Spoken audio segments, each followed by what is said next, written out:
Hello, team. Thank you so much for being willing to serve on this mission trip to Haiti after the devastating earthquake. You are going to be a need meter on this trip through the reconstruction of the local church and interacting with the children who have just endured a natural disaster. We as a church have put together a mini training seminar on how to effectively serve youth who have experienced traumatic events such as this earthquake. We want everybody to be well equipped in what to expect.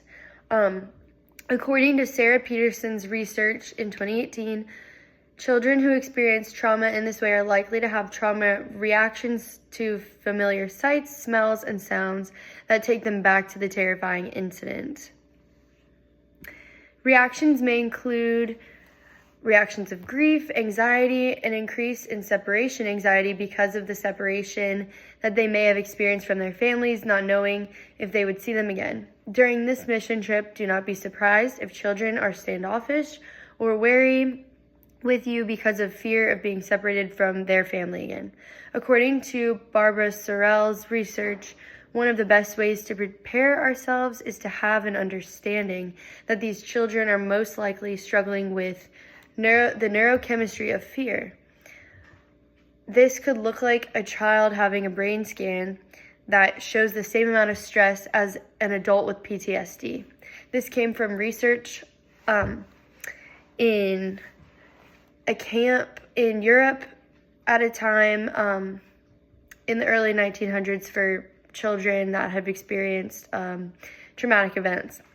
Dr. Karen Purvis and Dr. David Cross found in their research that brain chemistry changes in children with PTSD where they are immersed in an emotionally safe and sensory-rich, attachment-rich environment, and behaviors were also changed.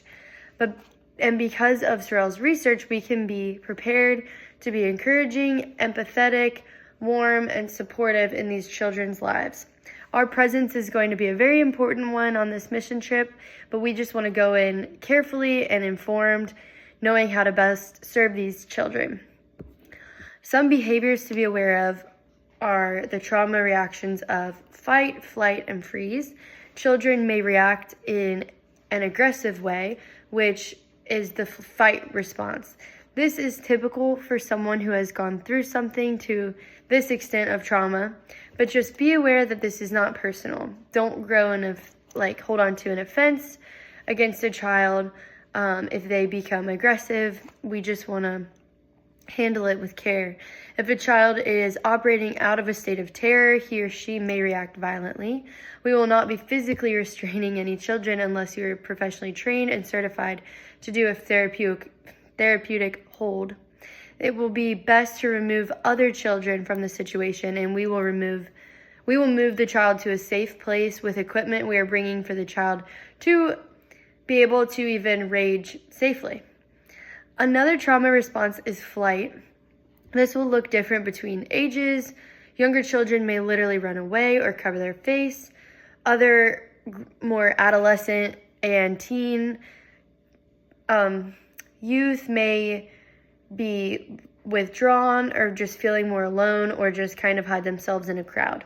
I would encourage all of you to respect that the child is responding out of trauma, give them the space to be able to respond, and then maybe grab another team member to go and approach them again. Another trauma response will be the freeze response.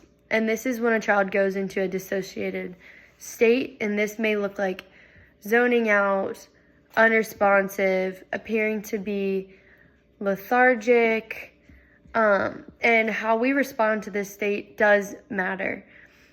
And according to the research of Therapeutic Fostering Agency in 2023, there are so many grounding techniques that we can use during this time, such as music, deep breathing, and even though we might not have music on a speaker, we can even just sing softly or start to move rhythmically. If you have a baby, you can bounce the baby, or even encouraging exercise. We can go for a walk with one of the children that is responding in this way. So I just wanted to share these tips and this training, and thank you so much for going on this trip with us.